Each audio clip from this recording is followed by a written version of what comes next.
Sarah Whitmore pressed her dead husband's auction paddle against her chest, like it was the last thing keeping her upright, and then she raised it. 28 starving cows. Every rancher in Red Hollow Valley laughed out loud. But Sarah didn't flinch, not once. This is the story of a woman who had nothing left to lose and chose to fight anyway.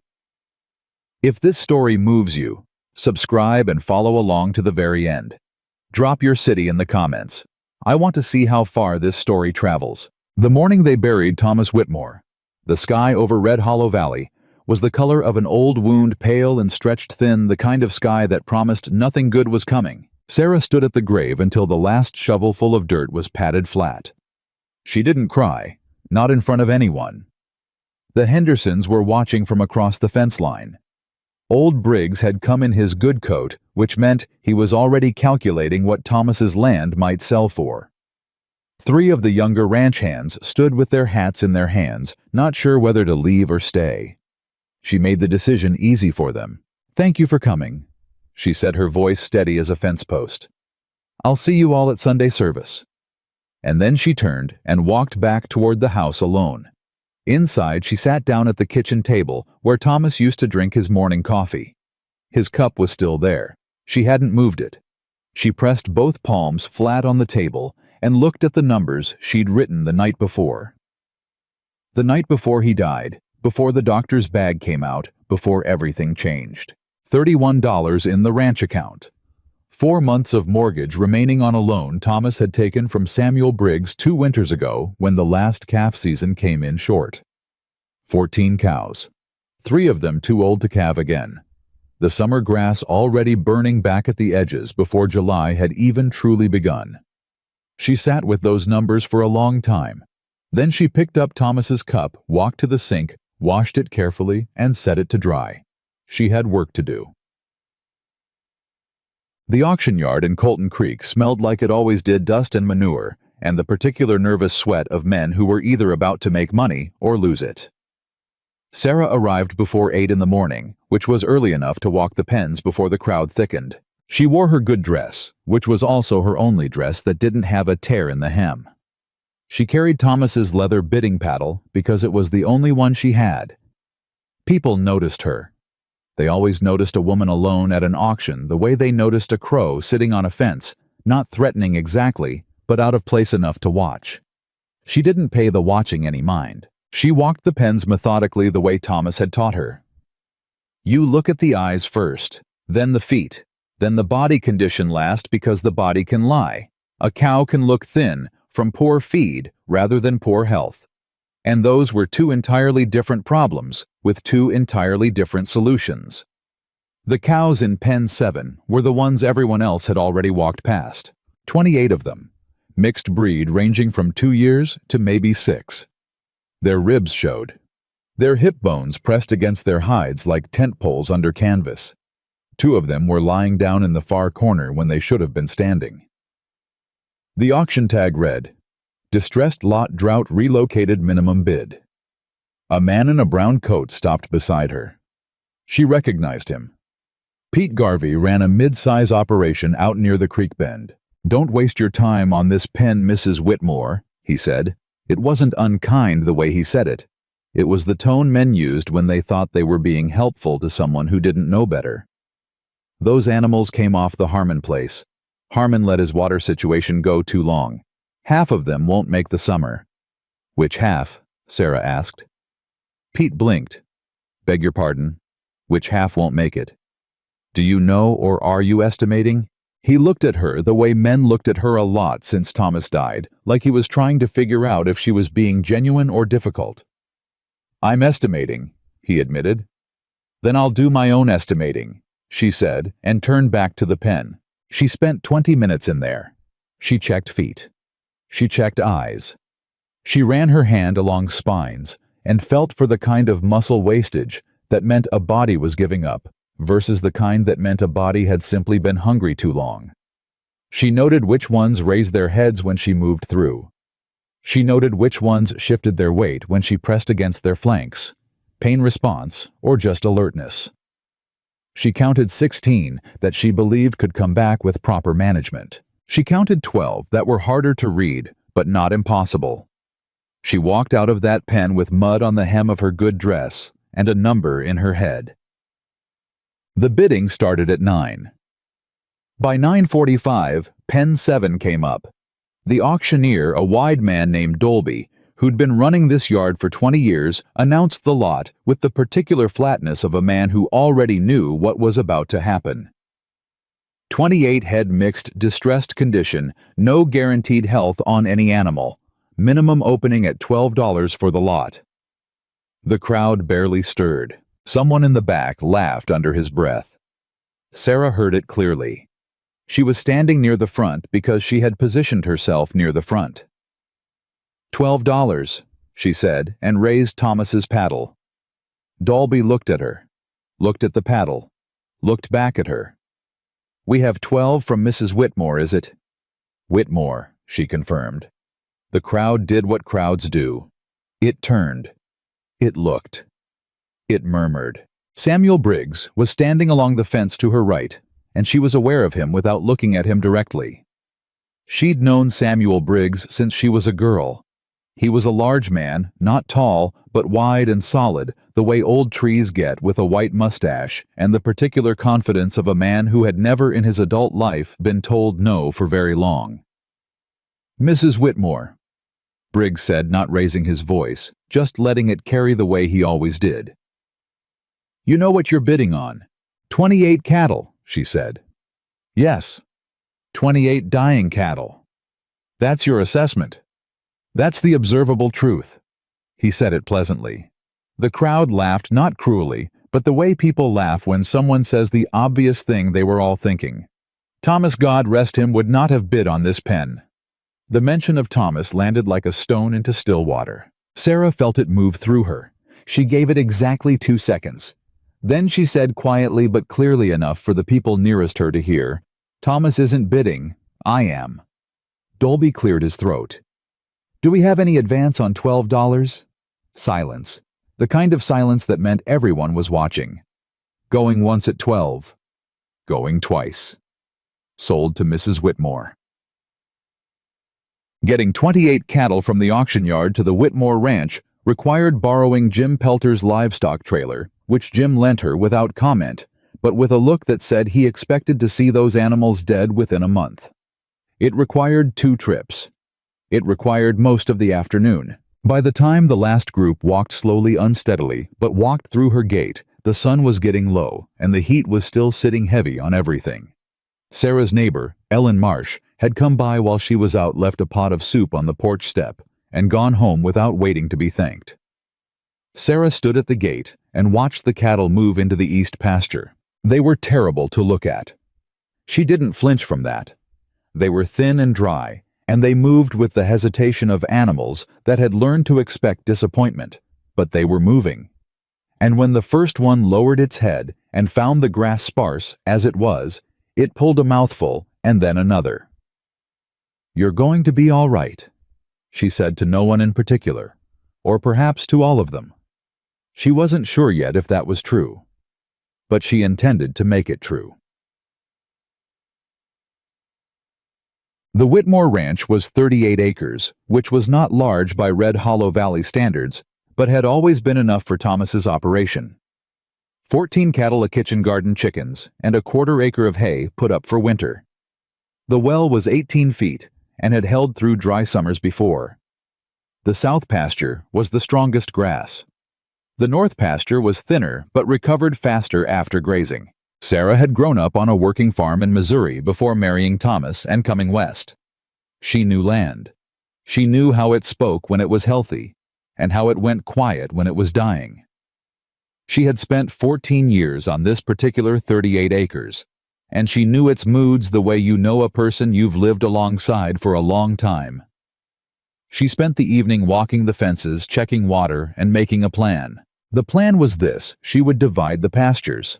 Not just north and south, but smaller sections. The cattle would rotate 3 days on a section, then moved. The land would rest before it was grazed again. It was not a new idea. She had read about it in an agricultural journal that Thomas had subscribed to and mostly ignored. She had not ignored it. She had read every issue twice.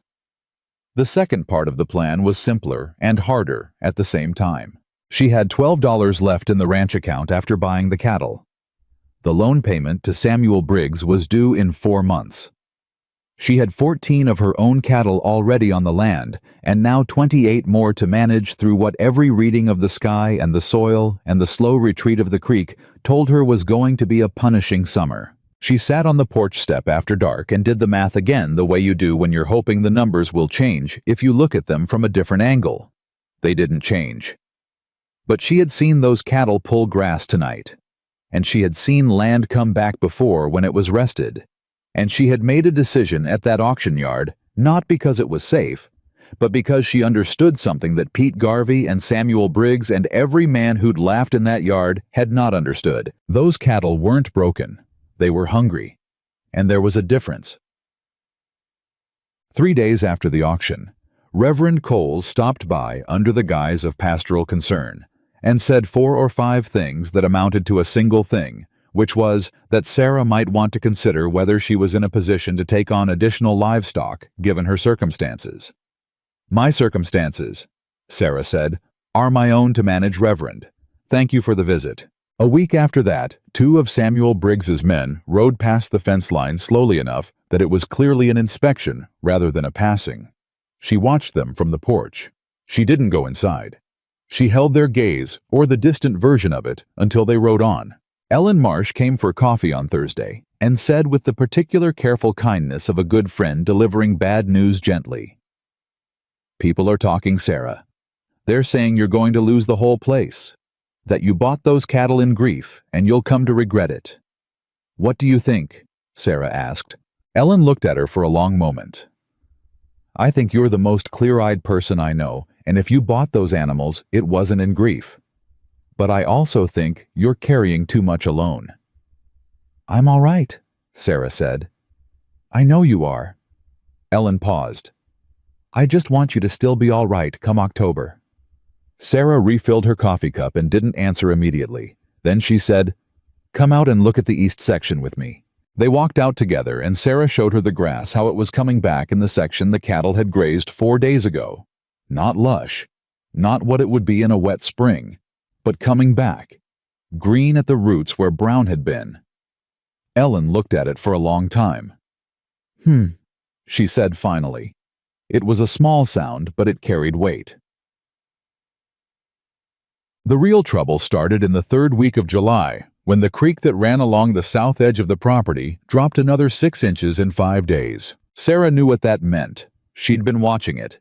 She started hauling water twice daily to supplement the troughs, which meant waking before 5 and working past dark.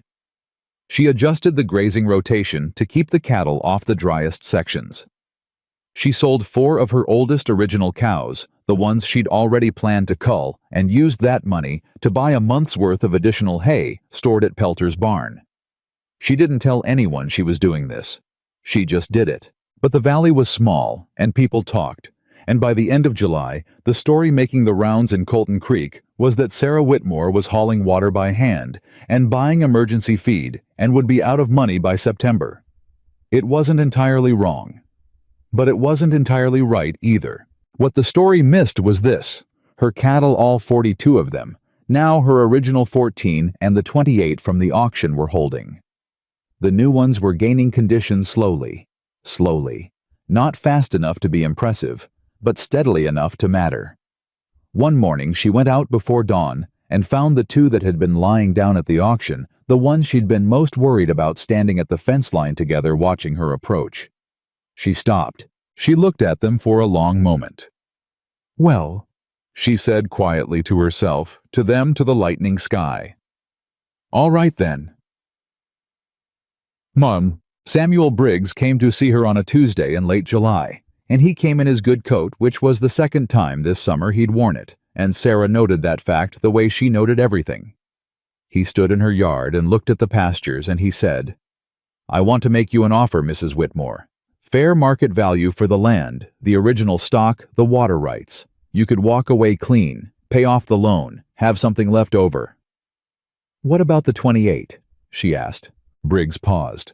I'd take them too, at a fair price for their current condition, which you've assessed as dying, which I've assessed as risky. He had the grace to soften it. I'm not trying to take advantage of your situation. I'm trying to give you a way out before things get worse. Sarah looked at him. She had known this man her whole life. She believed in that moment that he genuinely thought he was helping. That made it worse somehow, and also easier to answer. My husband built this ranch, she said. I intend to keep it. Briggs looked at her the way people looked at things they'd decided were beyond saving. It's a hard summer, Mrs. Whitmore. Yes, she said. It is. Thank you for coming out, Mr. Briggs. She walked him back to his horse. She watched him ride away. Then she went back to work. The summer was not finished with Red Hollow Valley yet. Not by a long measure. And neither was Sarah Whitmore. The August heat came down on Red Hollow Valley like a judgment. Not the ordinary heat of summer, the kind that makes men slow and irritable but doesn't fundamentally change anything. This was different.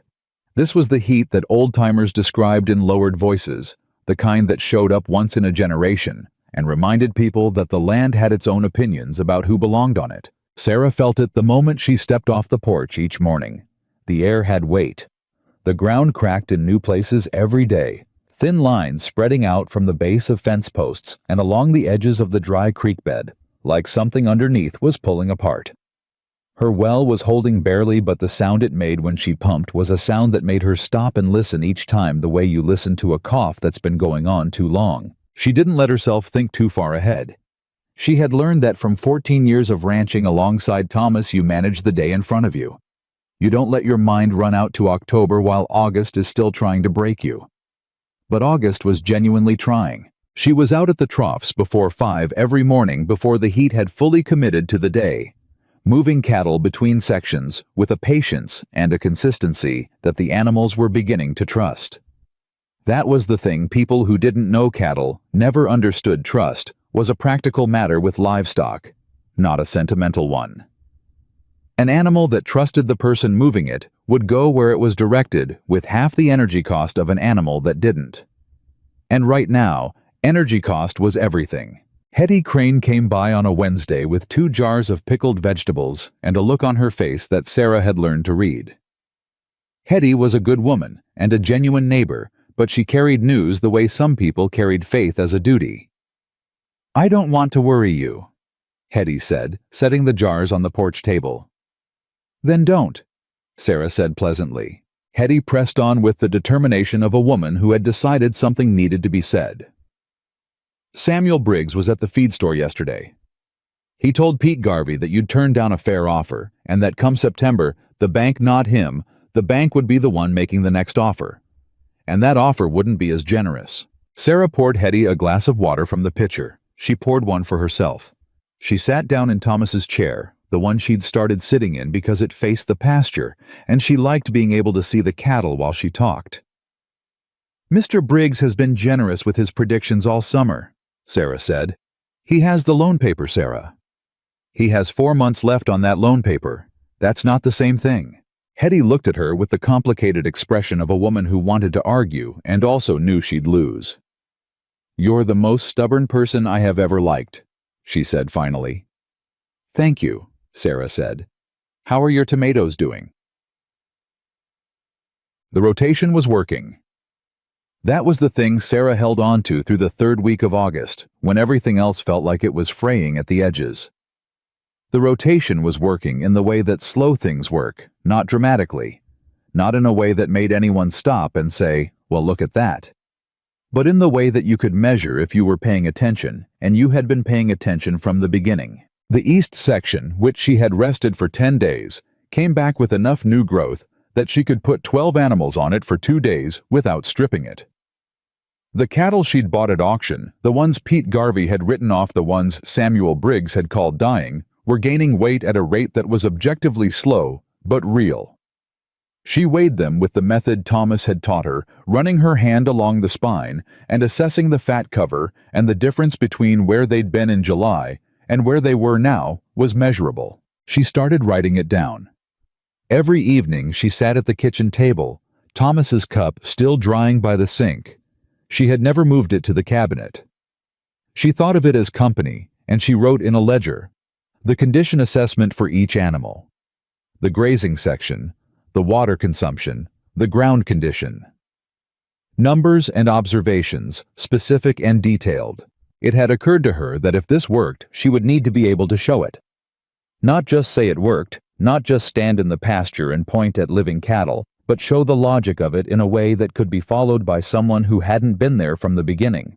She wasn't sure yet who she was keeping those records for. She kept them anyway. The first real confrontation came on a Friday morning when she was moving the second group of auction cattle to the north section. She heard the horses before she saw them, two riders coming along the fence line from the direction of Briggs's property. She recognized both men. The taller one was Cal Reeves, who managed operations for Briggs, and had the particular manner of a man who enforced other people's decisions without troubling himself about whether those decisions were right. The shorter one she knew less well, young, maybe 22, with the look of someone who had been told he was intimidating but hadn't fully grown into it yet. Cal Reeves pulled up at the fence line and looked at the cattle moving through the gate. "Morning, Mrs. Whitmore." "Mr. Reeves." "Those are looking better than I expected," he said. There was something in the way he said it, not quite a compliment, more like a notation. He was cataloging. "Thank you," she said. "Mr. Briggs wanted me to remind you that the loan terms don't change regardless of how the summer goes. Payment is due the 15th of November, full amount." Sarah latched the gate behind the last animal before she turned to look at him. "I'm aware of the terms, Mr. Reeves. I signed the same paper Thomas did." "Some folks in difficult circumstances come to arrangements ahead of time," Cal said. "Mr. Briggs is open to that conversation." "An arrangement," Sarah said. "What kind of arrangement?" Cal looked at the pastures. The assessment was plain on his face. He was trying to work out what he was actually looking at, whether it was a ranch in slow failure or something else. Land in exchange for debt forgiveness. Partial, maybe. He'd work out the specifics. My land in exchange for my debt. That's one way to put it. That's the only way to put it, Sarah said. She looked at him evenly. You can tell Mr. Briggs I appreciate him keeping the lines of communication open. The answer is no.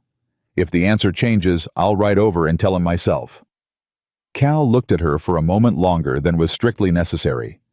Then he touched the brim of his hat, not warmly, but correctly, the way manners function when they're obligation rather than feeling, and turned his horse. The young one hadn't said a word the entire time. As he turned to follow, he looked back at her once, and his expression was not the expression of someone confirming a failing. It was the expression of someone who had seen something unexpected and wasn't sure what to do with it. Sarah filed that away and went back to work. Jim Pelter found her at the hay storage that afternoon. Jim was 63 years old and had operated his ranch without drama or distinction for 40 years, which was Sarah had come to understand its own form of mastery. He helped people without announcing it, and kept opinions to himself unless directly asked, which she had always respected. He leaned against the barn door and watched her move bales for a moment. Cal Reeves came by, he said. Apparently he stops everywhere, Sarah said. He does when Briggs sends him. Jim was quiet for a moment. I knew your father-in-law back before Thomas took the place over. Old man Whitmore held this land through 2 dry years and a cattle disease that took half the valley's herds. He did it by being smarter than the situation instead of stronger than it. Sarah set down the bale she was holding and looked at Jim. What are you telling me? She asked. I'm telling you that what you're doing out there with the rotation, I've been watching it. Not the way Briggs's men watch. The way a man watches when he's trying to understand something. He paused. I want to know if you need help. Real help, not sympathy. Something in her chest loosened slightly, the particular tightness that comes from carrying something alone for so long you've stopped noticing the weight of it. I could use another set of hands on water hauling, she said. 2 mornings a week. Done, Jim said. He picked up the bale she'd set down and moved it to where it needed to go. Anything else? Not yet, she said. But I'll tell you when. The rumor started the second week of August and spread through Colton Creek with the efficiency of things that confirm what people already believe. It started as best Sarah could trace it afterward at the feed store. Someone had seen one of her auction cattle lying down in the south pasture and drawn the obvious conclusion, which happened to be the wrong one. The animal had an injured foot, a stone bruise she'd been treating for 4 days, and lying down was exactly what Sarah had directed it to do. But that was context, and context travels slower than catastrophe. By Sunday service, 3 separate people approached her with versions of the same information, which was that people were saying she'd lost 6 animals already and was hiding it, that the well had gone dry, and that she'd been seen crying in the feed store parking lot. She had not been crying in the feed store parking lot. She had been squinting against the sun while reading a receipt. Reverend Coles gave a sermon that week about the virtue of accepting help graciously in times of hardship. He did not look at her specifically. He didn't need to. After the service, standing in the yard, while people collected their horses and wagons, Margaret Briggs Samuel's wife, a thin, precise woman who wore her opinions the way other people wore jewelry, touched Sarah's arm gently. "No one would think less of you," Margaret said quietly, "for making a practical decision." Sarah looked at her. Margaret was not a cruel woman. She was a woman who had organized her entire life around practical decisions and had come to believe that practicality was the same thing as wisdom. "I'm making practical decisions every day," Sarah said. "I appreciate your concern, Mrs. Briggs." Margaret held her gaze for a moment. Then she nodded once, a small unreadable nod, and moved away. Ellen Marsh appeared at Sarah's elbow from what felt like nowhere. "How are you doing?" she asked, and the way she asked it meant something specific, not socially, but genuinely. "I'm angry," Sarah said quietly. Just to Ellen. Because Ellen was the one person she could say that to without it being used against her. Ellen nodded. "Good," she said. "Angry is useful. Angry means you're still fighting." She found the problem on a Monday morning that had started like every other Monday morning before 5, moving cattle checking troughs, running through the condition assessments in her head while her hands did the familiar work. The west section fence had a break in it. Not a dramatic break. 3 boards pulled loose at the bottom, the kind of thing that could be weather, could be an animal, could be deliberate. She couldn't say which. She noted the placement. It was on the shared fence line with the road, the side that faced Colton Creek, the side that Cal Reeves and his young companion had been riding along on Friday morning. She fixed it. She took her time and fixed it properly, using the good wood, doing it the way Thomas had taught her, 3 nails per board, not 2, because 2 feels sufficient until it isn't. While she worked, she thought. She couldn't prove anything. She wouldn't say anything she couldn't prove.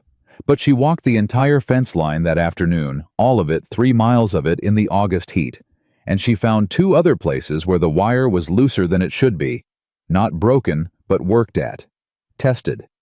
She fixed all of it, and that night she added a section to her ledger.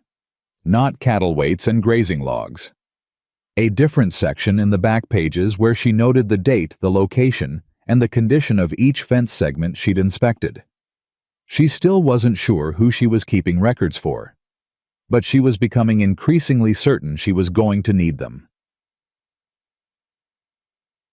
The twist came on a Thursday, and it came from a direction she hadn't been watching. She was at the water pump, the main one, the one that fed the primary trough system, and it was making the sound it had been making for 3 weeks, the labored, reluctant sound of a mechanism that was doing its job, but communicating clearly that it didn't intend to do it forever. Jim Pelter was there that morning for his second water hauling shift, and he heard the sound too, because Jim Pelter had 40 years of listening to machinery the way other people listen to conversation. "That pump is going to go," he said. "I know," Sarah said. "When it goes, it'll go fast." "I know that too." He looked at her. "Do you have parts?" She didn't answer immediately, which was its own answer. The pump parts she needed were available in Colton Creek at the hardware supply. The cost was $11, nearly everything she had left in the account after the hay purchase. If she spent it on pump parts, she would have nothing left for the mortgage payment except what she could generate from the cattle between now and November. If she didn't spend it on pump parts, and the pump failed in late August or September, she would lose cattle to thirst faster than any drought could take them, and she would have nothing left for anything. It was the kind of decision that felt enormous when you were making it, and obvious in retrospect. But you couldn't live in retrospect. You lived in Thursday morning with $11 and a laboring pump. "I'll go to town today," she said. "I'll drive you," Jim said immediately. "Save the horse." She looked at him. "You don't have to." "I know I don't have to," he said, in the tone of a man who had been a good neighbor for long enough that the distinction between have to and want to had worn smooth. "Let's go." The hardware supply in Colton Creek was run by a man named Arthur Goss, who had the specific gift of not making people feel their purchases were his business. He found the parts she needed, packaged them without commentary, and told her the total. She counted out the bills carefully at the counter. Standing behind her in the small store, waiting to pay for fence wire, was Pete Garvey. She felt him there before she heard him, the particular quality of attention directed at someone who isn't looking back. "Mrs. Whitmore," Pete said when she turned with her package. "Mr. Garvey." He had the look of a man working through something he hadn't entirely resolved. "I've been meaning to say I might have been hasty back at the auction. About those cattle you bought." Sarah studied his face. Pete Garvey was not a man who said things like that easily. The fact that he was saying it now meant something had changed in what he was observing. "What changed your mind?" she asked. He thought about it. "Rode past your place yesterday. Not slow, not looking, just riding past. But I saw the cattle in the east section." He paused. "They looked different than I expected." "Different how?" "Like they were going to make it?" he said, and he sounded slightly surprised by his own conclusion. Sarah tucked her package under her arm.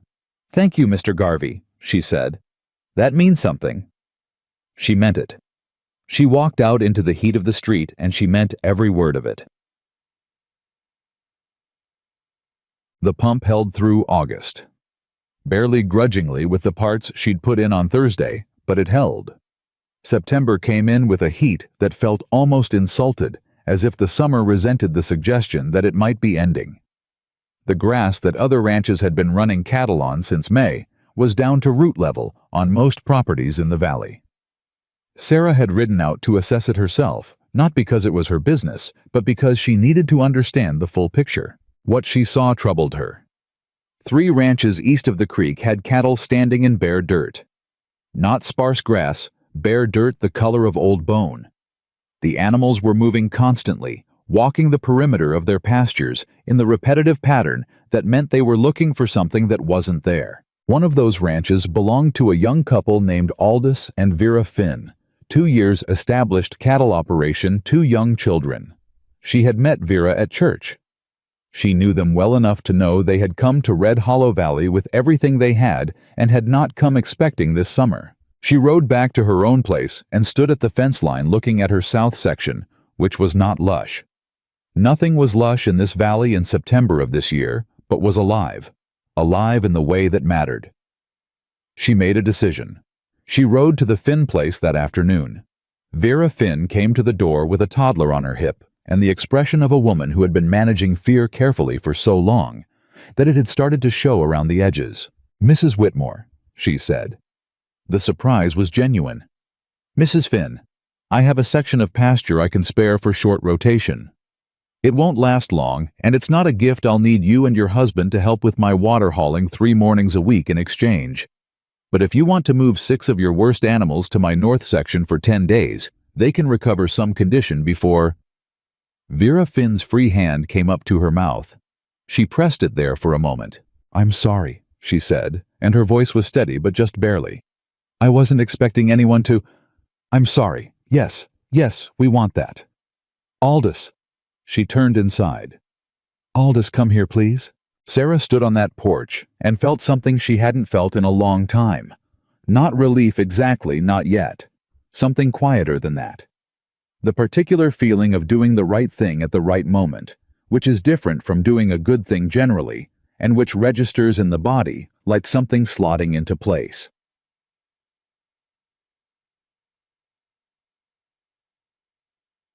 Word of the Finn arrangement reached Colton Creek by Sunday. It reached Samuel Briggs by Monday morning, and by Monday afternoon, Cal Reeves was back at her fence line.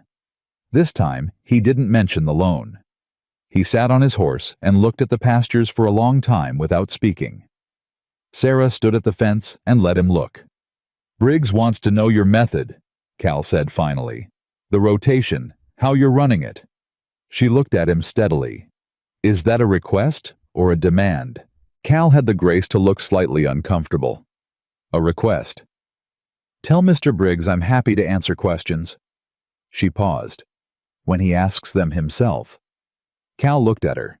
Something shifted in his expression, not the cataloging look from before, not the enforcement posture, something more like a man recalibrating. "I'll tell him," Cal said. He rode away without touching his hat this time. She noticed. She thought it might be the more honest gesture of the two.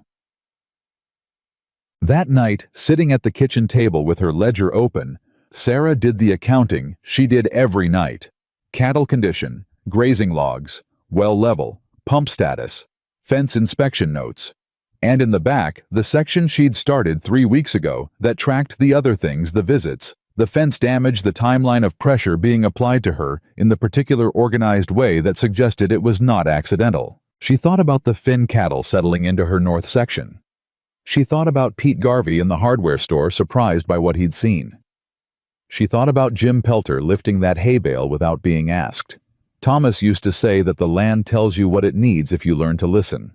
He meant it about soil and grass and water. But Sarah was beginning to think it applied to more than land. Red Hollow Valley was telling her something. The people in it were changing their minds slowly, the way ground changes when something underneath it shifts. Not all at once, not dramatically, but in ways that once started, don't reverse. She wasn't out of trouble. She knew that clearly. The pump was running on borrowed time and new parts. The well was low. The loan payment was 10 weeks away. Samuel Briggs had not changed his position. He had only changed his tone, which was not the same thing, and she would not make the mistake of thinking it was. But something had changed. She closed the ledger. She got up and washed her hands at the sink the way she did every night before she made whatever she was having for supper. Thomas's cup was dry by the sink where she always left it. She touched the rim of it briefly, not with sadness exactly, but with the particular acknowledgement you give to something that matters, something that reminds you why you are doing what you are doing and what you are doing it for. Then she put the kettle on. The night outside was still and hot, and the valley was quiet in the way it got quiet when the heat was complete and everything living in it had found whatever stillness was available to get through to morning. Tomorrow she would be up before 5. Tomorrow she would check the pump first.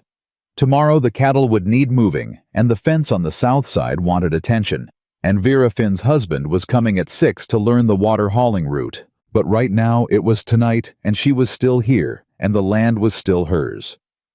And Sarah Whitmore was not finished. The pump failed on a Tuesday. Not gradually, not with the long warning it had been giving for weeks, it simply stopped. One moment it was running, the next. It was silent, and the silence was so complete and so wrong that Sarah heard it from 20 feet away and knew before she reached it what she was going to find. She stood at the pump housing and looked at it for exactly 3 seconds. Then she grabbed her tools.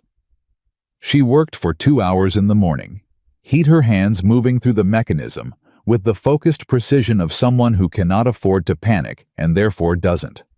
She found the problem the secondary valve seal had given out, warped by the heat and the constant strain of a summer that had asked more of every working thing than any summer had a right to ask. She didn't have a replacement seal. She sat back on her heels and looked at what she had. $20 left in the account barely after the hay and the pump parts 2 weeks ago.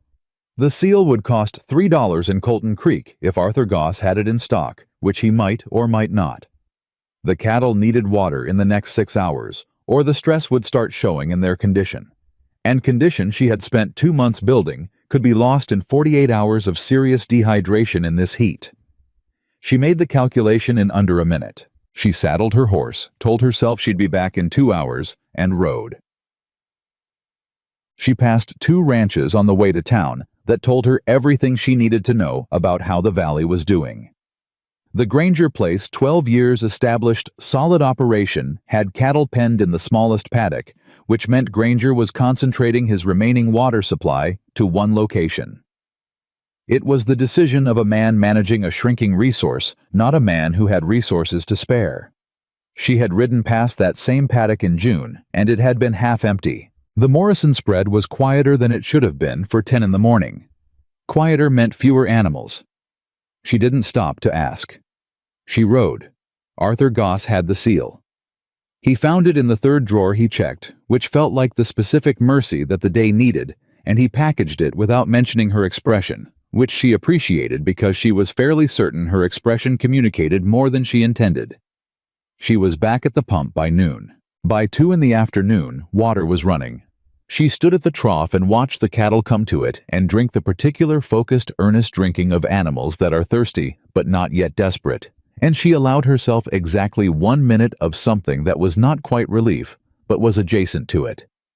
Then she went to check the fence line because the fence line always needed checking, and standing still had never solved anything. So, Jim Pelter found her at the south fence an hour later. He had a look on his face that she had learned to read, not his bad news look, which was careful and considered, but his other look, the one that meant something had happened that he thought she needed to know about quickly. "There's a meeting tonight," he said, "at the Grange Hall. Briggs called it." Sarah kept her hands on the fence wire. "What kind of meeting?" "Drought response, he's calling it. Discussing water allocation and land use for the remaining summer." Jim paused. "And there's talk of a petition to the county about unsafe grazing practices contributing to erosion and water table reduction." She turned to look at him. "He's naming you," Jim said, and his voice carried the particular flatness of someone delivering something they wish they didn't have to deliver. Not by name in the petition itself, not yet, but in the conversation. He's telling people your rotation method is untested, and that concentrated grazing in sections is accelerating topsoil loss. Sarah was quiet for a moment. She heard the cattle at the trough behind her. She heard the pump running steady now, repaired, doing its job. "Is that what he's telling people?" she said. "That's what he's telling people." She went back to the fence, fixed the section she'd been working on. Did it properly 3 nails good wood. "What time does it start?" she said. 7. "I'll be there." Jim looked at her. "Sarah?" "I'll be there, Jim." She arrived at the Grange Hall at 6:50, which meant she was in her seat before most people had settled, which meant she watched the room fill and noted who sat where and how they positioned themselves relative to each other. It was something Thomas had taught her about public meetings. The seating told you more than the agenda. Samuel Briggs was at the front with 2 men she recognized as county property commissioners, a fact that landed with weight. This wasn't an informal community meeting. He had brought official presence, which meant he had been planning this for longer than Tuesday. Aldous Finn came in with Vera and sat 3 rows back. When he caught Sarah's eye, he gave her a single nod, small, steady, the nod of a man who has decided something. Pete Garvey came in alone and sat in the middle of the room, which was its own kind of statement. Ellen Marsh sat down next to Sarah without a word and folded her hands in her lap. The meeting opened with Briggs standing at the front and doing what he was very good at, which was sounding reasonable. He spoke about the drought, the severity of it, the unprecedented nature of it, the responsibility of every landowner in the valley to consider how their practices affected not just their own operation, but the shared resources that the whole community depended on. He used the word community 11 times. Sarah counted. "We've seen over this summer." Briggs said, his voice carrying the particular warmth of a man who has rehearsed his warmth. "Some unconventional approaches to cattle management. Now, I'm not one to tell a neighbor how to run their operation.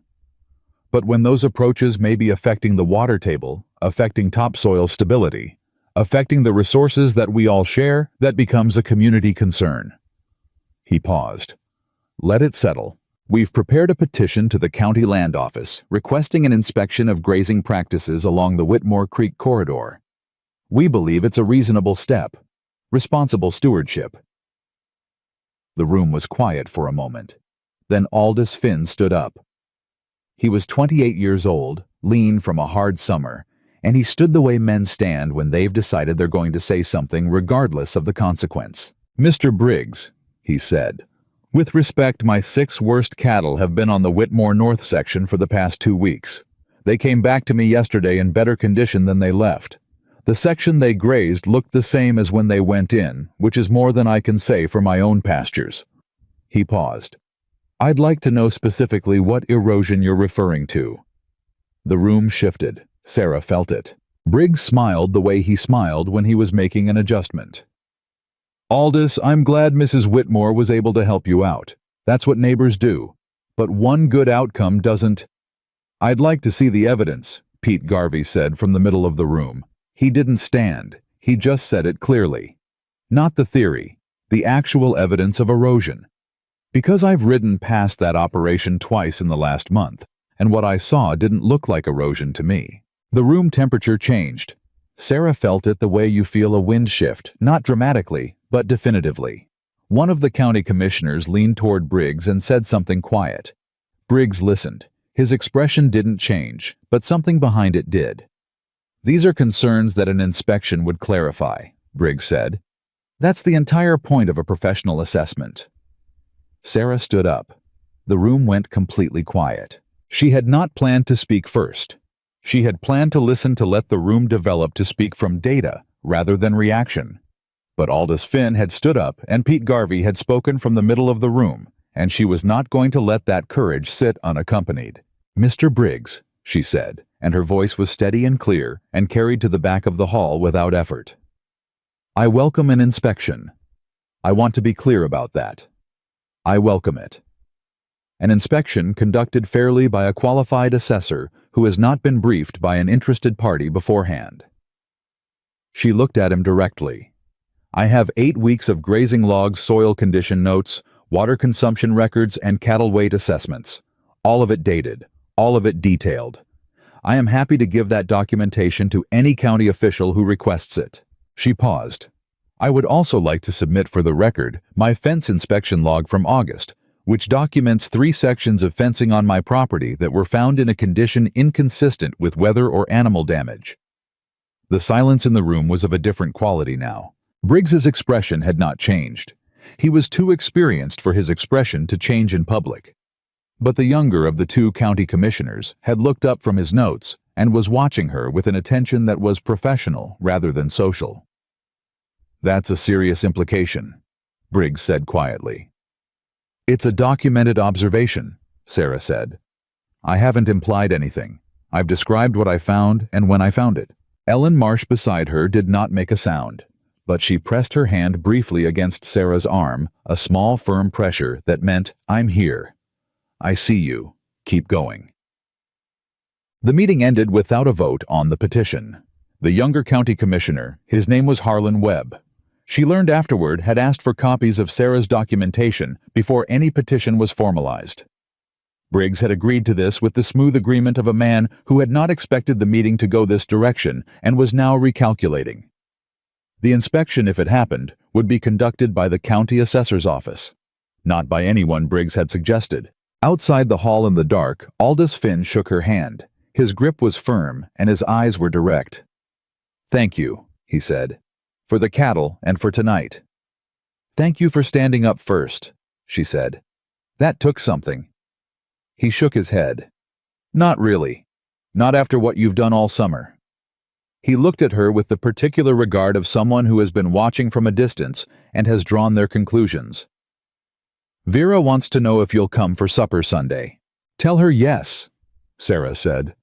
"Tell her I'll bring something from the garden." She rode home in the dark and the heat. The valley was quiet around her, the particular quiet of late summer nights when everything was conserving, waiting, holding on. She let her horse set the pace. She thought about the meeting, about the room, about the way it had shifted. She had expected Briggs to push harder.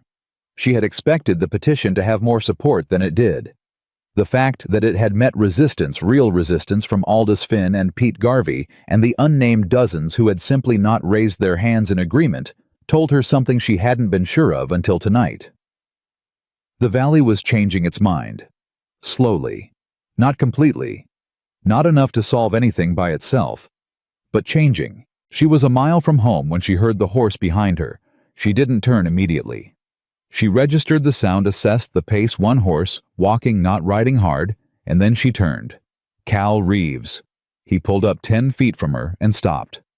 In the dark, without the posture of official purpose, he always carried on her fence line. He looked younger than she'd taken him for.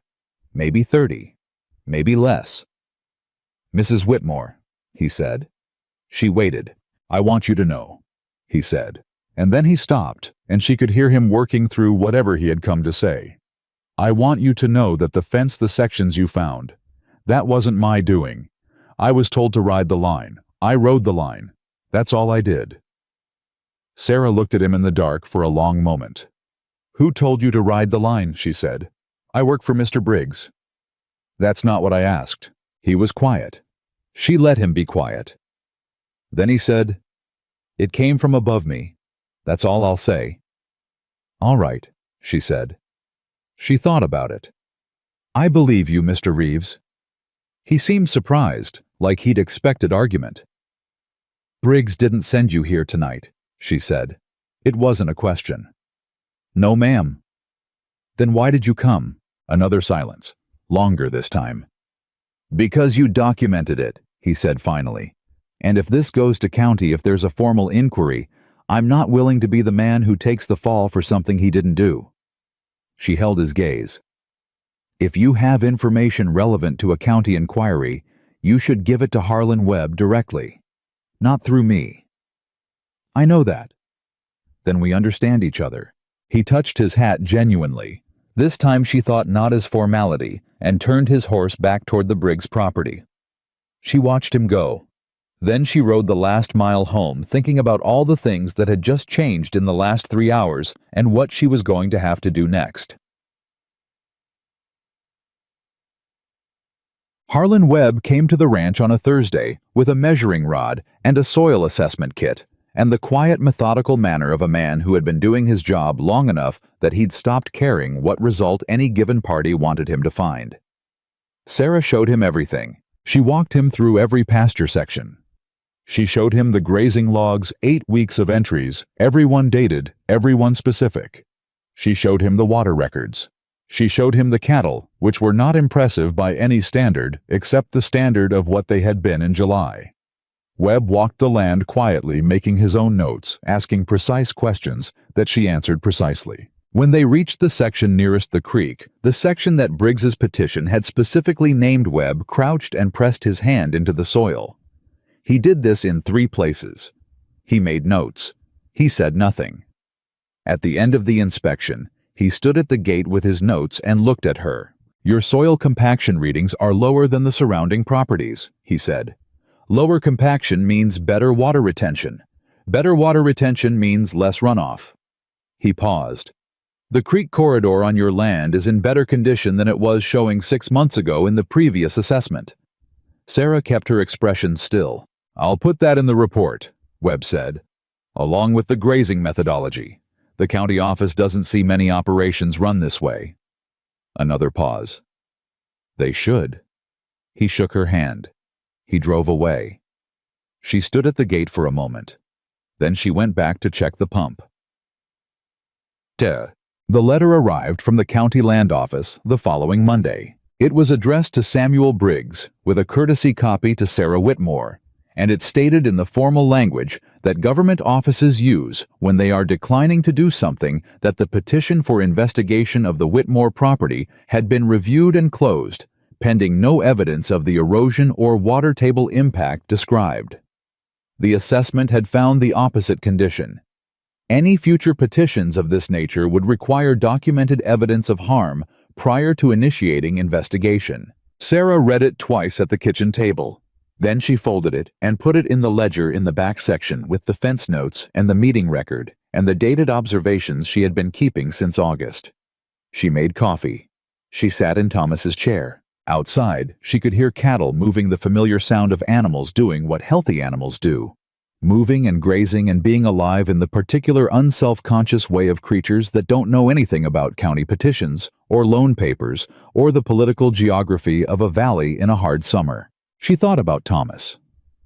Not with the sharp grief of the early weeks when every object in the house had been a specific hurt, but with the quieter recognition that comes later when you've been carrying someone's absence long enough that it becomes part of your weight rather than an additional weight.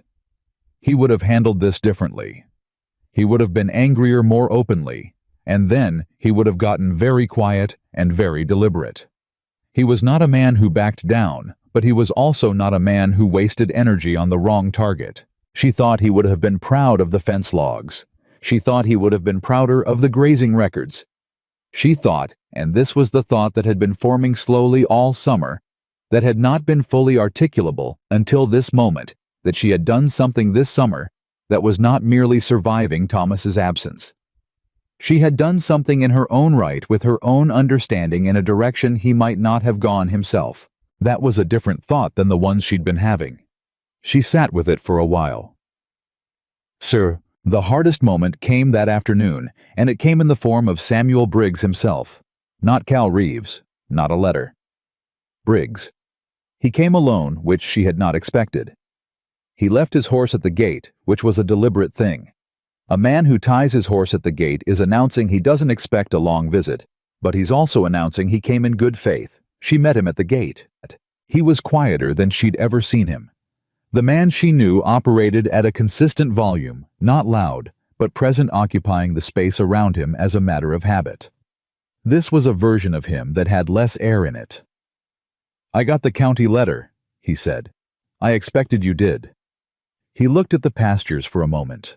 Not cataloging this time. Something else. "I knew your father-in-law," he said. "And I knew Thomas. I had a respect for Thomas, whatever else we had our differences, but I respected his judgment." "I know that," Sarah said. "It was true. I did not," Briggs said, and he said it with the careful evenness of a man choosing every word. "Extend that same assumption to you. And that was—" He stopped. He looked at the cattle. He looked at the land. He looked at the thing she had built here through the worst summer in a decade with $12 and a laboring pump and 28 animals everyone told her were already dead. "That was not my best judgment." Sarah was quiet for a moment. She had imagined a version of this conversation, had run it in her head on several of the long nights when the pump was the only sound and the well was low, and she wasn't sure the morning was going to look any better than the evening. In the version she'd imagined, she had said several clear and accurate things about exactly how wrong he had been and exactly what it had cost her to fight his wrong while also fighting a drought. She didn't say any of those things, not because they weren't true, because they were true enough that she didn't need to say them out loud. "The loan payment is due November 15th, she said. "It is. I intend to make it." Briggs looked at her. Something crossed his face that she could not entirely read, not embarrassment, not exactly, but something adjacent to it. The expression of a man who has been in the habit of winning and is recalibrating what winning actually means. "I have no doubt you will," he said. He untied his horse.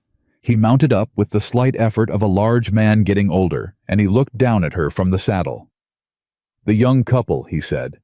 "The Finns. They told me what you did. The pasture sharing." He paused. "I want you to know I heard that." "It was the right thing," Sarah said. "The valley does better when it does better together." He looked at her for a moment with an expression that was almost, not quite, but almost something like respect.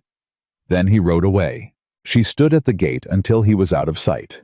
Then she turned back to her ranch, her land, her cattle, her pump, her fences, her ledger full of dates and observations, and the patient daily unspectacular work of a woman who had understood from the beginning what no one around her had been willing to see.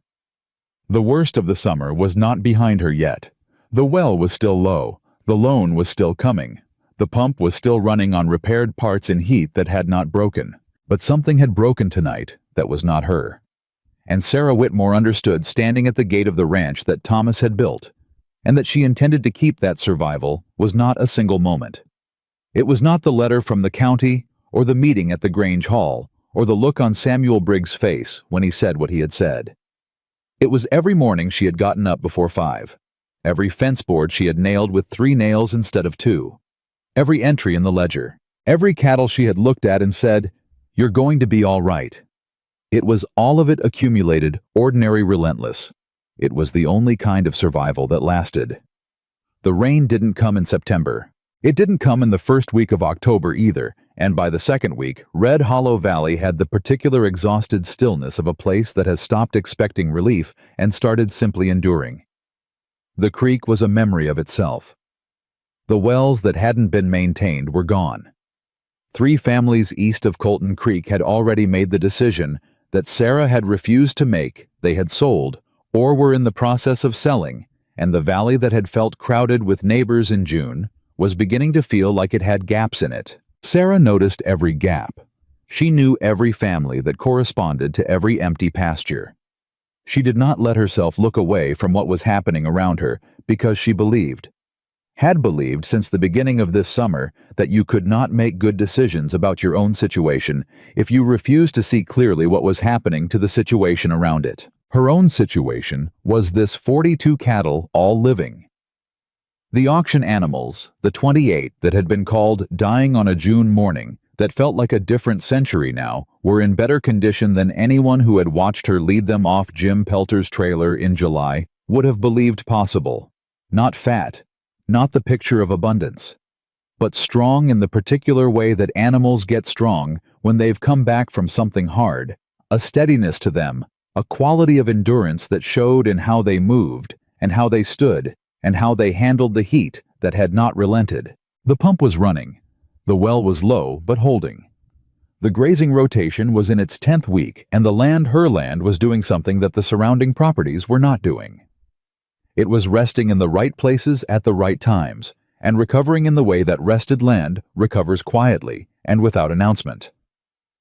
She had 17 days until the loan payment was due. Jim Pelter came by on a Tuesday morning with his hat in his hands, which meant he had something to say that he wasn't sure how she'd receive. "I've been talking to some folks," he said, "about what you've done here this summer, the rotation, the records, the way you manage the water." He turned his hat brim through his fingers. "There's a man coming through the county next week, agricultural extension agent out of Austin. He's making the circuit because of the drought, assessing damage, talking to ranchers about recovery." He paused. "I told him about your operation." Sarah looked at him. "You told him?" "I did. Without asking me." Jim met her eyes without flinching. "I did, because what you've built here is something that other people need to see, and you're too careful about other people's feelings to have done it yourself." He said it plainly without apology. "His name is Robert Carey. He'll be in the valley Thursday. He wants to come by if you're willing." She thought about it for exactly as long as it took to understand that Jim was right. She would not have done it herself. Not because she was uncertain about what she'd built, but because she had spent so much of this summer managing how she was perceived that she had developed a reflex against drawing attention. "Thursday morning," she said. "Tell him before 8. Jim put his hat back on. "Done." He started to turn, then stopped. "Sarah, Thomas would have done the same thing I just did, made the call without asking. You know that." She looked at him for a moment. "I know," she said. "Thank you, Jim." She spent Wednesday evening going through the ledger from the beginning. All of it. Every page. The cattle assessments from July, when she'd brought the auction animals home and written down their condition in the specific clinical language she'd forced herself to use because emotion wasn't useful data. The grazing logs, the water records, the soil observations she'd started making in August when she'd noticed the east section coming back faster than she expected. The fence inspection notes, the meeting record from the Grange Hall. It was a document of a summer, of a decision made in an auction yard on a morning when she had $31 and a dead husband and 28 cattle that everyone with eyes could see were going to die. She found in the back pages the first night's entry, the one she'd written the evening after she brought the animals home, before she was certain they'd make it, before she had any evidence that the rotation would work, before anything had been proven. She had written 28 cattle. Poor condition. Beginning rotation protocol tomorrow. Objective restore condition through managed grazing and rest cycles. Will assess at 2-week intervals. It was so careful, so deliberate. Written by a woman who was terrified and would not let herself write that she was terrified. She closed the ledger. She sat in Thomas's chair. She thought about what it meant to prepare for something before you knew if the preparation would work. To make the decision in the absence of certainty. To write it down as an objective when it was really a prayer. She thought she understood now what she had been doing all summer in a way she hadn't been able to articulate while she was in the middle of it. She had been making a case. Not to Samuel Briggs, not to the county, not to Pete Garvey or Reverend Coles or the crowd at the auction yard who had laughed. She had been making a case to the land itself, to the future, to whatever came after this summer, whoever had to look at what she had done and understand it. She put the ledger under her arm and went to bed. Robert Carey arrived at 7:45 Thursday morning, which told her immediately that he was the kind of man who was serious about his work.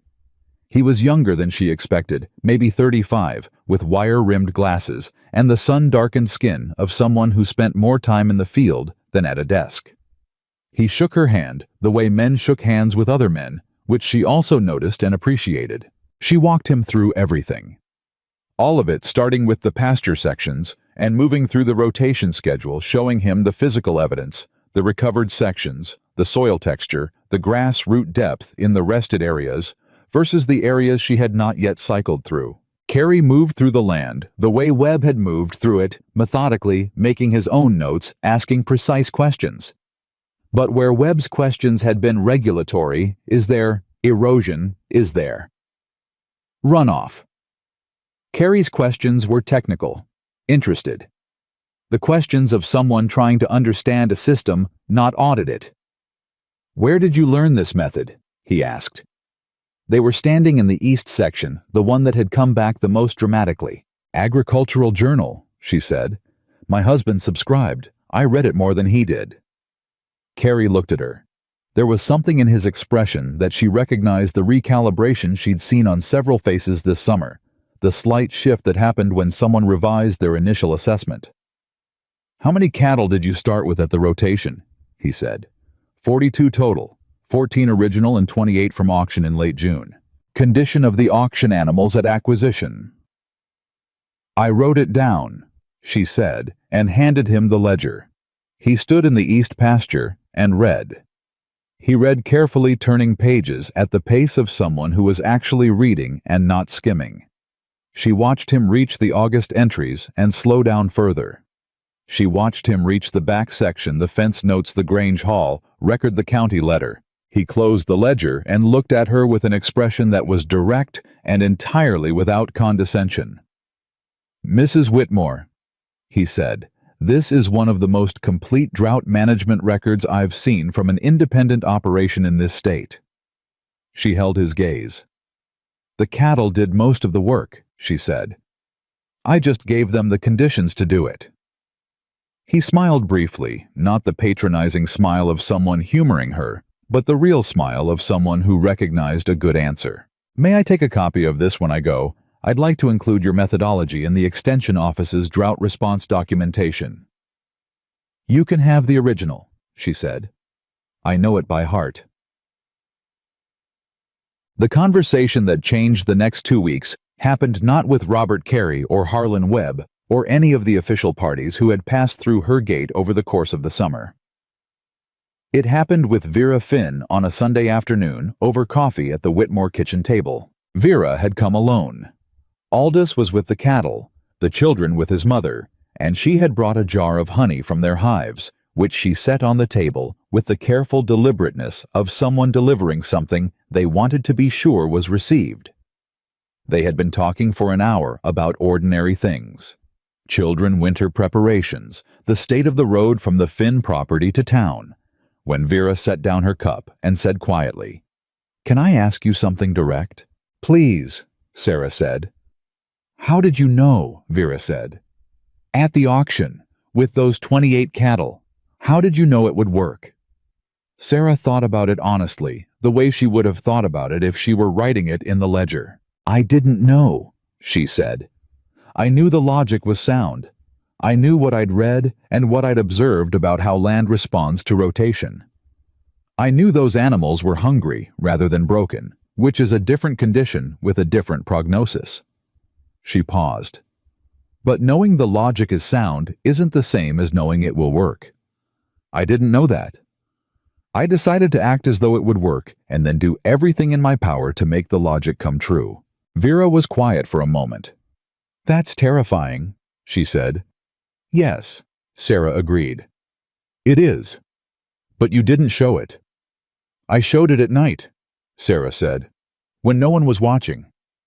Vera looked at her with an expression that Sarah recognized because she had worn it herself, the expression of a woman who has been carrying something alone and has just been told not by words, but by the simple fact of another woman's honesty that she does not have to. We almost sold, Vera said. Her voice was steady, but it cost her something. In August.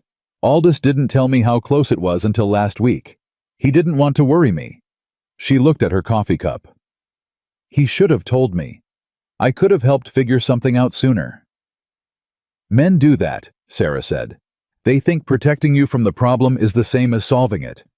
And it isn't. No, knowing the problem is what lets you solve it. Vera looked up. There was a steadiness in her face that Sarah recognized as the particular steadiness of someone who has just decided something. I want to learn the rotation method, she said. Properly. Not just the version Aldous picked up from helping with water hauling, all of it. Would you teach me? Sarah looked at her for a moment. Come by Monday morning, she said. Bring your grazing map, and I'll show you how to read your land the same way I read mine. Why? The twist that Sarah had not prepared for came on a Wednesday, 10 days before the loan payment was due. It came in the form of a letter, not from the county, not from Briggs, but from a bank in Austin. A bank she had never done business with, whose name she did not recognize. She read it 3 times at the kitchen table before she was sure she understood it. The letter was from a lending institution that Robert Carey's extension office had a relationship with a land bank that provided drought relief financing to agricultural operations that met specific criteria. The criteria included documented management practices, evidence of land stewardship, and assessment by the extension office. Robert Carey had submitted her ledger as part of a relief documentation package. The bank was offering her a restructured loan, lower interest, extended terms with a provision that the drought relief period defer her first payment by 90 days. She set the letter down. She pressed both palms flat on the table, the same gesture she had made the morning after Thomas died, when she sat at this same table with $31 and a decision that hadn't fully formed yet. The table felt the same under her hands. Solid. Real. She picked up the letter and read it a 4th time, more slowly, the way you read something when you are trying to make certain that what you are understanding is actually what it says.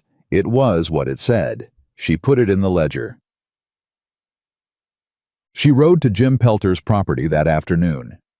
Jim was at his fence when she arrived, and he looked up with the expression of a man who had been expecting something but wasn't sure what. Robert Carey sent a letter to a land bank in Austin, she said. Jim went still. Did he? He submitted my documentation as a drought relief case. She looked at him. You told him to do that. Jim set down his pliers. I told him to read your ledger. What he did with it was his own decision. Jim, he met her eyes and didn't look away. You were going to make that payment on the 15th if it killed you, he said. You were going to manage it somehow and never ask for help doing it, and you would have made it, and it would have cost you another 2 months of running on empty when you shouldn't have to. He paused. I just made sure someone with the ability to help knew what you'd done this summer. The rest was the truth doing its own work. She looked at him for a long moment. She thought about Thomas saying, You can't do everything alone. Sarah. A thing he had said multiple times in 14 years with the patience of a man who knew he was saying it into resistance. She had always heard it as criticism. She was beginning to understand it had been concern. "Thank you," she said. It came out simpler than she intended, which was probably exactly right. Jim picked his pliers back up. "Don't thank me," he said. "Thank whoever taught you to write things down." She went to see Samuel Briggs the next morning. She had thought about this. She had thought about it the way she thought about fence repairs, not whether to do it, but how to do it correctly, with the right materials and the right approach, so it held. Briggs received her in his front room, which was large and dark with the accumulated furniture of a prosperous life, and he stood when she came in, which told her something about where he was now versus where he'd been in June. "Mrs. Whitmore?" he said. "Mr. Briggs." She sat when he gestured to the chair. "I want to discuss the loan." "I heard about the Austin letter," he said. He said it without visible reaction, which was its own kind of reaction. "Carrie moves fast." "He does," she said. "I'm going to restructure through the land bank. I wanted to tell you directly rather than through a letter." Briggs was quiet for a moment. He looked at his hands the way older men sometimes look at their hands when they're working through something they don't quite have language for yet. "The land bank," he said. "That's extension-backed." "It is." Another pause. "Your terms will be better than mine were." "Yes." He nodded once slowly. Not the decisive nod of a man who has won something, the slower nod of a man who has landed somewhere he didn't expect and is deciding how to stand on the new ground. "I want to say something," Briggs said, and his voice had the careful quality of a man who had rehearsed this and was now realizing the rehearsed version wasn't quite right. "The petition, the meeting at the Grange." He stopped, started again. "I have operated in this valley for 30 years by understanding what the land could do and what it couldn't do, and I thought I knew your operation's limits." He looked at her directly. "I did not know your operation's limits." Sarah looked at him. She had rehearsed this conversation too, the version where she accepted his apology with cool precision and left him with the clear understanding of exactly what it had cost her. She had the words ready. They were accurate words. They were deserved. She said something different. "I didn't know my operation's limits either," she said. "Not until I pushed past where I thought they were." She paused. "The drought taught me that. I'd rather have learned it a different way. But I don't regret what I learned." Briggs looked at her with the expression of a man who was being offered more grace than he had earned and knew it. "The Finn family," he said after a moment, "and the rotation method. Carrie mentioned you're teaching it." "Starting to. There are 3 other operations in the valley that are going to have a hard winter. Young families mostly, who don't know how to rest their land." He said it carefully, like he was walking onto ice and testing it. "If you were willing, and I understand if you're not, I'd fund the extension of that teaching. Formally. Pay for your time and the materials." The room was very quiet. Sarah held his gaze. "You'd fund it," she said. "As a drought recovery investment," he said, and there was just enough self-awareness in his voice that she believed he knew how that sounded. "Call it what you want. The valley needs it, and you're the one who knows how to do it." She thought about Thomas, about the table, about $31 and 28 dying cattle, and a decision made in the absence of certainty. She thought about what it meant to accept help from a man who had spent 3 months trying to take what was hers. She thought about the Finn cattle coming home stronger, about Pete Garvey in the hardware store surprised by what he'd seen, about Vera Finn's face when she said, "Come by Monday morning." "I'll think about it," she said. And she meant it as exactly what it was, not a refusal and not a surrender, but the honest answer of a woman who makes decisions carefully and does not make them under pressure. Briggs nodded. "That's fair," he said. She stood. He stood. "One more thing," she said at the door. He waited. "Cal Reeves," she said. "He came to me after the Grange meeting. On his own. He told me something that cost him something to tell." She looked at Briggs evenly. "He's a good man in a position that asked more of him than it should have. I thought you should know I think that." Briggs's expression was very still. "I'll take that under advisement," he said quietly. She walked out into the October air cooler. Now finally the first real suggestion in months that the season was going to turn, and she stood at her horse and breathed it in. The loan was being restructured. The land was documented. The cattle were alive. The summer had taken things from her that she would not get back. Thomas. The easy confidence of a life that had felt stable before it wasn't. The particular innocence of not knowing how hard a hard year could be. But it had given her things too. She rode home through a valley that was not the same valley she had ridden through in June. The gaps were there, the empty properties, the families who hadn't made it through. She did not look away from them. She let them matter. But the Whitmore Ranch was not one of those gaps. The fence was intact. The pump was running. The cattle were in the south section, moving in the unhurried way of animals that trust the ground they're on. She unsaddled her horse and turned him into the small paddock and stood at the rail for a moment, watching the pastures in the late afternoon light. She had 17 days ago been afraid she would not make the payment. She had 7 days ago received a letter that changed the shape of what was possible. She had this morning walked out of Samuel Briggs's house with her land still hers, and a decision still in her own hands. She went inside. She washed her hands. She put the kettle on. She opened the ledger to a new page. At the top she wrote the date. Below it she wrote, "Beginning winter preparation. Cattle in good condition. Land recovery in 4th month of rotation protocol. Payment restructured through Austin Land Bank. First payment deferred 90 days. She paused. Then she wrote one more line. "The valley is changing. So am I." She closed the ledger. Outside, the October air was moving through the valley in a way that felt for the first time in months like something arriving rather than something leaving. She did not know yet what was coming. But she had learned this summer to trust what she had built, to trust the records, to trust the land that she had wrested, and the cattle she had brought back, and the fences she had repaired with 3 nails instead of 2. She had learned that survival was not the absence of loss. It was what you built in the spaces loss left behind. And Sarah Whitmore was not finished building. The rain came on a Thursday morning in the 3rd week of October. Not dramatically. Not the way people in stories describe rain that ends a drought. No thunder, no sudden downpour, no moment of people running into their yards with their arms open. It came quietly, the way real things come after long waiting. Sarah heard it first on the roof of the barn while she was checking the pump at 5 in the morning, and she stopped moving and stood still and listened for a full minute before she let herself believe it was actually happening. She walked out and stood in it. It was cold. It was steady. It was real.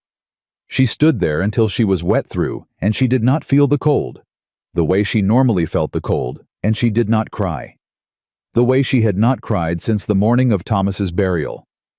She just stood in the rain and let it be what it was, the end of something, the beginning of something else, the particular gift of a season finally deciding it had made its point. Then she went inside, changed her clothes, and went back to work. Because the cattle still needed feeding, and the pump still needed checking, and the rain, whatever it meant for the valley, did not change the morning's obligations. But something had shifted. She felt it in the way she moved through the barn, the way she lifted the water buckets with a lightness that was not about the weight of the buckets, but about the weight of the summer finally genuinely beginning to lift. Chumse. By the time she came in for coffee at 7, the rain was still falling, and Jim Pelter was at her door. He was soaked and grinning, which was a combination she had never seen on Jim Pelter before. He was not a man who grinned easily or often. "You feel that," he said. "I stood in it for a while," she said. "Come in." He came in and sat at her kitchen table, which he had sat at many times over the course of this summer, and she poured him coffee and one for herself, and they sat for a moment in the quiet of the rain on the roof without saying anything, because some moments are complete without language. Then Jim said, "I rode past the Granger place on the way here. He was standing in his field with his hat off, just standing there." Sarah wrapped both hands around her cup. "How are his cattle?" "Thin," Jim said, "but alive. He pulled through." He paused. Morrison sold in September. Couldn't hold on. He said it quietly without judgment. The fact of it was heavy enough on its own, without adding weight to it. I know, Sarah said. I saw the property notice. Jim looked at his coffee. You're going to teach Vera Finn and the others starting next week. Monday, Sarah confirmed. And Briggs's offer. She had not given Jim her decision on Briggs's offer because she had not made it yet, and Jim knew her well enough not to ask directly. He was asking indirectly, in the way people who know each other well ask things when they want to know without demanding. I'm going to accept it, she said, with conditions. Jim looked at her. The teaching is mine, she said. The methodology, the structure, the curriculum, I design it. He provides the funding and the space, and he does not shape the content. She paused. And Cal Reeves gets a formal acknowledgement of his good standing from Briggs in writing before I agree to anything. Jim was quiet for a moment. Then he said, You're going to make him uncomfortable. I'm going to make him do the right thing, Sarah said. Those aren't always the same, but in this case they are. Jim drank his coffee. Thomas would have done it differently. Thomas isn't here, she said, and she said it without pain, just clarity.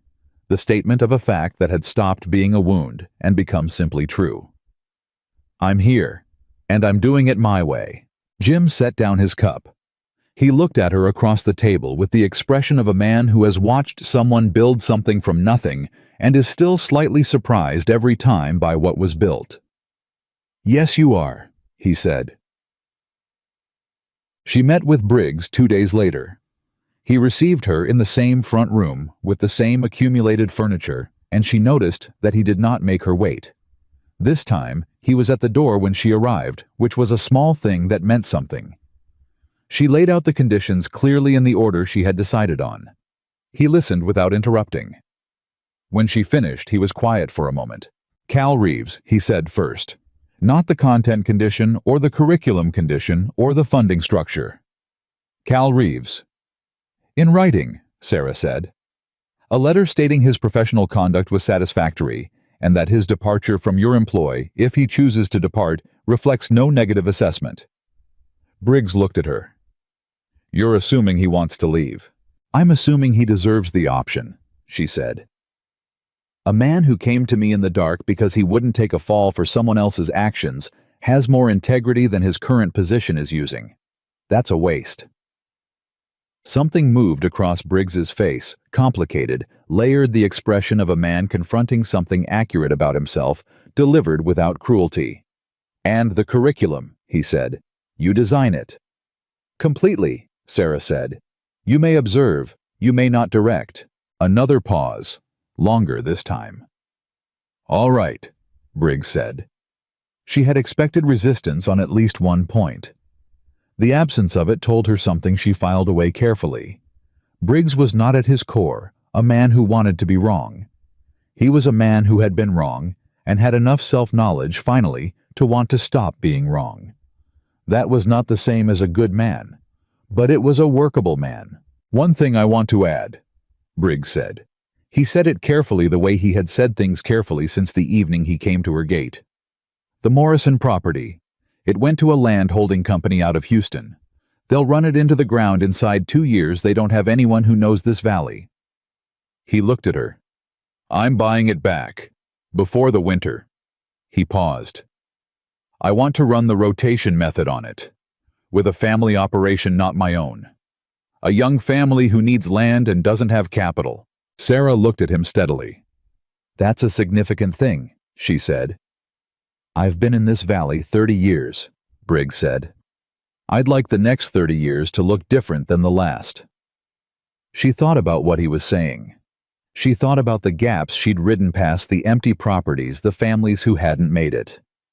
She thought about the Morrison place going dark in September. Who's the family? She said. I don't have one yet. I was hoping you might know someone. She thought about it for exactly 1 moment. The Finn family needs more land, she said. They're good operators and they're learning fast. If your terms are fair and the arrangement is structured as a lease to own over 10 years, they could manage both properties. Briggs looked at her. "Talk to Aldous Finn," she said. "And let him decide. Not for him. Let him decide." Briggs nodded slowly. "I'll ride over this week," he said. The first teaching session happened on a Monday, which was also the first full week of steady rain in Red Hollow Valley, which felt like the kind of timing that you couldn't have planned and wouldn't have believed if someone told you it would happen this way. 7 people came. Vera Finn was there, which Sarah had expected. Pete Garvey was there, which she had half expected. A young man named Cutter, who had taken over his family's operation at 26 after his father's health failed, came with his wife, who said almost nothing, but watched everything with the particular attention of a woman who understood that what she was watching might determine the next decade of her life. 2 of Briggs's own ranch managers were there, which she had not expected, and which told her something about what was happening inside the Briggs operation that she hadn't known from the outside. And Cal Reeves was there. He stood at the back of the group when she began, which she understood a man who had spent the summer on the wrong side of this story, who had come back to the right side in the dark on a country road, needed to find his own position in a room like this. She didn't call attention to him. She started with the land. "Everything begins with reading what you have," she said. She was standing in the east section, the section that had come back the most completely, the section that had been her first evidence that the logic she'd believed in was actually true. Not what you wish you had, not what the land looked like 10 years ago, what you have now, today, in this condition. She walked them through the soil. The texture, the compaction, what those things meant for water retention and grass root development. She walked them through the grazing logs she had made copies of her own, for each person printed in the clear hand she used for the ledger. She showed them the recovery cycle section by section, with the actual dates and the actual before and after assessments. She did not soften anything. She did not make it simpler than it was, because simpler than it was would not work, and she was not interested in teaching something that would not work. Pete Garvey asked the first question. He asked it with the directness of a man who had decided that asking directly was better than looking uninformed. "How long before you see results, real results, not just theoretical?" 4 to 6 weeks for initial recovery indicators, Sarah said. 12 weeks before you can make a reliable assessment. The full picture takes a full season. She looked at him. "You won't see it fast enough to reassure people who are watching from outside. You have to be willing to hold the course through the doubt." Pete nodded slowly. She could see him deciding something, the kind of deciding that happens when someone moves from considering an idea to committing to it. "That's the hardest part," Vera said from beside him. It wasn't a question. It was a recognition. "That's the hardest part," Sarah agreed. Cal Reeves at the back said nothing, but he was writing in a notebook steadily and carefully, and he had been writing since before she started. The twist that came in the 4th week of October arrived with a letter that Sarah almost didn't open on the day it came because she had 3 things that needed doing before noon, and she left the post on the kitchen table, intending to look at it after. She looked at it after. It was from the Texas Agricultural Extension Service in Austin, from Robert Carey's office, but not from Carey directly from his supervisor, a woman named Director Clara Marsh, who had no apparent relation to Ellen, and whose title took up a full line of the letterhead. The letter was precise and brief, the way official letters are when they are offering something specific. The Extension Service was developing a drought management curriculum for distribution across the state. They had reviewed Carey's submission of her documentation. They were requesting permission to adapt her methodology and her record-keeping structure for statewide use. They were also requesting, and this was the line she read 3 times, whether she would be willing to serve as a regional consultant on the curriculum development for which she would receive a formal stipend. She sat at the kitchen table for a long time. She was not the kind of woman who sat at kitchen tables for a long time. She was the kind of woman who read a thing, understood it, and decided what to do next. But this required a moment, because what she was holding in her hands was not just a letter from a government office. It was the full accounting of what she had done this summer, not in terms of survival, not just in terms of keeping the land and paying the loan and bringing 42 cattle through the worst drought in a decade, but in terms of what she had understood and written down, and proven with dates and measurements and the patient daily insistence that what she was doing was real and could be shown. The ledger. Thomas's ledger that she had taken over and made her own. The one she had started keeping without knowing who she was keeping it for. She understood now who she had been keeping it for. She had been keeping it for this letter, for the curriculum that would go to ranchers across the state, for the operations she hadn't met yet, the ones that would face a summer like this one, and would have something she hadn't had: a documented method, a proven approach, the specific kind of knowledge that only comes from someone who lived through the thing and wrote it down. She picked up her pen. She wrote back that afternoon. She accepted. Ellen Marsh came by that evening, and Sarah showed her the letter, which was something she would not have done in July.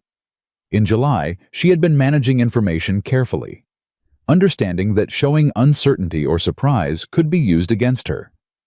She was past that now. The summer had changed what she needed to protect. Ellen read the letter standing at the kitchen counter. She read it twice. Then she set it down and looked at Sarah with an expression that was complicated and warm and slightly undone at the edges. "I want to say something," Ellen said. "Go ahead," Sarah said. "When Thomas died, I was worried about you." Ellen said it plainly without softening it. "Not because I didn't think you were capable, because I know how grief works, and I know how this valley works, and I know what it costs to be a woman alone in a place that isn't sure it believes in you." She paused. "I was wrong to worry." "You weren't wrong," Sarah said. "I was worried too. But you did it anyway." "Worrying and doing aren't mutually exclusive," Sarah said. "I've been worried every day since June. I just didn't let it make the decisions." Ellen looked at her for a long moment. "That's the thing, isn't it?" she said quietly. "That's the whole thing right there."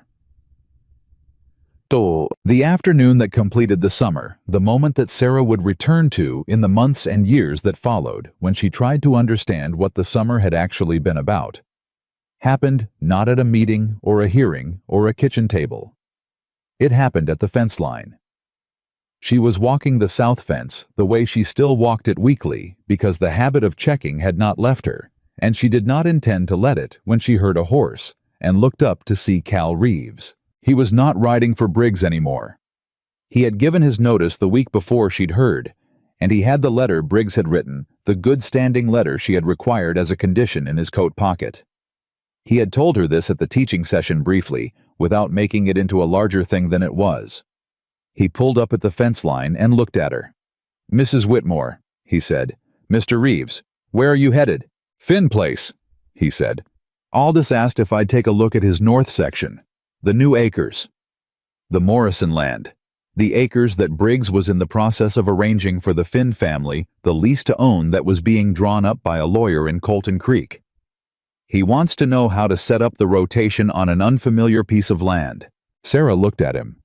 This man who had ridden her fence line in August with the posture of enforcement, who had come to her in the dark on a country road and told her something true because he would not let himself be something false. "Tell him to start with the soil," she said. "Before he maps the sections. Read what he has first, then build from there." Cal nodded. He started to turn his horse. "Mr. Reeves," she said. He looked back. "You did a decent thing," she said. "The night after the Grange meeting. It mattered." He was quiet for a moment. Then he said, "You did a harder thing for a whole summer." He said it simply, without embellishment, the way a straightforward man says a straightforward truth. Seemed like someone should say so out loud. He touched his hat, the genuine gesture, the one she had learned to read correctly, and rode toward the Finn place. She watched him go. She stood at the fence for a moment, her hand on the top rail, and looked at the south pasture. The rain had done its work this week. There was green coming up in the sections she'd rested longest, the particular bright green of new growth that follows good water on ground that has been properly prepared to receive it. It was not the green of a valley that had never suffered. It was the green of a valley that had suffered and was coming back, which was a different color if you knew what to look for. She knew what to look for. The last teaching session of October brought 11 people instead of 7. Word had spread in the way that useful things spread in small communities, not through announcements or advertisements, but through the particular channel of people telling other people about something that had worked. Pete Garvey had told 2 other operators he knew. The Cutter family had told their neighbors to the east. One of Briggs's ranch managers had mentioned it to a man he played cards with on Friday nights. 11 people stood in the east pasture on a cool, late October morning, and Sarah stood in front of them with the grazing logs and the soil records and the rotation maps she had drawn up, and she taught. She was not a natural teacher in the way some people are natural teachers, flowing and warm and instinctively adaptive to whatever the room needed. She was the other kind of teacher, the kind who had learned the material so completely and so specifically that the specificity itself became the gift. She said exact things. She answered questions with the same precision she brought to the ledger. She did not perform enthusiasm. She didn't feel or simplify things that shouldn't be simplified. And the people in front of her leaned in, every one of them, because what she was saying was real, and they were ranchers, and ranchers know the difference between real and approximate when they hear it. Vera Finn asked the most questions, which Sarah had expected. Pete Garvey asked the second most, which she had also expected.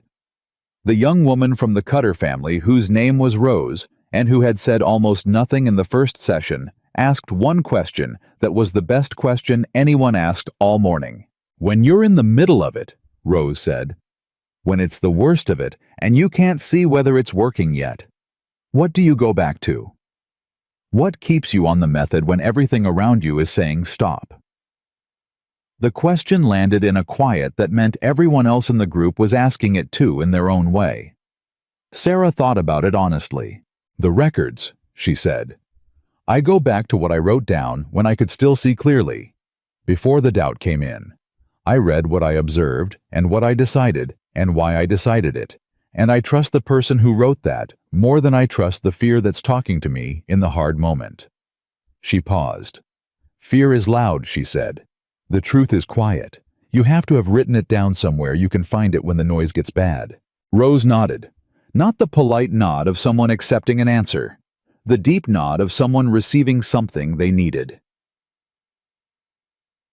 November came in with the particular clarity that follows a long drought finally broken. The air washed and the colors changed, and the valley, looking like a place that had come back from somewhere difficult and knew it. Sarah made the first payment on the restructured loan on the 3rd of November, which was 12 days before the original due date, because she had the money and she wanted the payment made, and she did not believe in waiting on things she could do now. She rode to the land bank office in Colton Creek and made the payment in person, which she could have done by mail, but chose not to. She shook the hand of the office manager, a quiet woman named Frances, who had processed the restructuring paperwork and had done so with the professional care of someone who understood she was dealing with a person's life, not just a document. "How are the cattle?" Frances asked. Sarah looked at her, slightly surprised. "You know about the operation. Robert Carey talked to everyone in this office before he sent that documentation to Austin," Frances said. She smiled, small, dry, the smile of a woman who spent her days in a position of knowledge she was rarely allowed to display. "We were all rooting for you." Sarah looked at her for a moment. She thought about how many people had been watching this summer, not the watching of people who wanted her to fail, but the quiet watching of people who wanted her to succeed and didn't know how to say so, or whether it would help to say so, or whether saying so would be received as pity, which it might have been in July. In July, she had been too tightly wound around the survival of it to receive anything gracefully. She wasn't in July anymore. "Thank you," she said. "That means something." And she meant it fully, without qualification.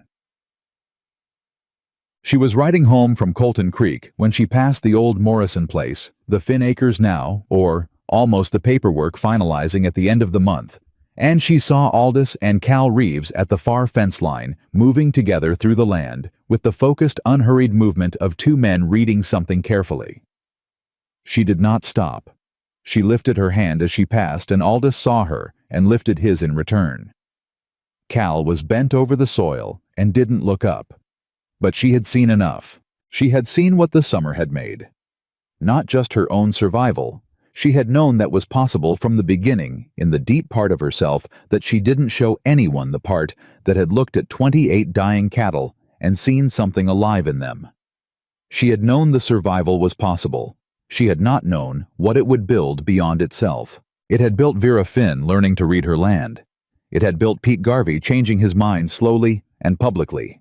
It had built Cal Reeves on the right side of a fence line for the first time in months.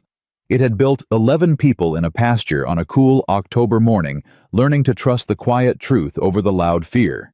It had built a curriculum that would go to ranchers across the state, carrying the specific dated proven knowledge of a woman who had bought 28 dying cattle and refused to believe the only story anyone else could see. That evening she sat at the kitchen table for the last time that year, with the ledger open to a new page. She wrote the date. She wrote the payment amount and the confirmation. She wrote the current condition of all 42 cattle, which was good. She wrote the status of the rotation now in its 17th week. She wrote the status of the well, the pump, the fence lines. Then she sat for a moment with the pen in her hand and looked at Thomas's cup dry by the sink. She had kept it there all summer. Every evening she had washed her hands at that sink, and the cup had been there, and she had let it be there because it was company. Because grief is also company, because you carry what you love even when carrying it is heavy. She got up. She took the cup from the rack. She held it for a moment. Then she opened the cabinet above the sink and placed it inside carefully, with the handle facing out the way Thomas had always kept it. Not gone. Not forgotten. Not put away because it no longer mattered. Put away because she was done carrying it in that particular way. Because the summer had given her back something she hadn't known. She'd lost the knowledge that she was not defined by loss. That she was defined by what she built after. She closed the cabinet. She went back to the table. She picked up the pen. At the bottom of the page below the cattle records and the payment confirmation and the pump status, she wrote one final entry for the summer of the worst drought in a decade. The summer that had taken everything it could take and found out in the end what she was actually made of. She wrote, "The land is mine. The cattle are strong. The work continues." Then she closed the ledger, turned off the lamp, and walked to the door. Outside the valley was dark and cool and alive with the sounds of a place that has come through something hard and is still here, still breathing, still turning toward the next morning with whatever it has left, which turns out always. If you have prepared right, if you have rested the right things at the right times, to be enough. Sarah Whitmore stood in the doorway of the ranch that was hers, that had always been hers, that would remain hers, and she breathed the night air of a valley that had tried its best to break her, and had learned the hard way that she was not the breaking kind. She was the kind that stays. And she was staying.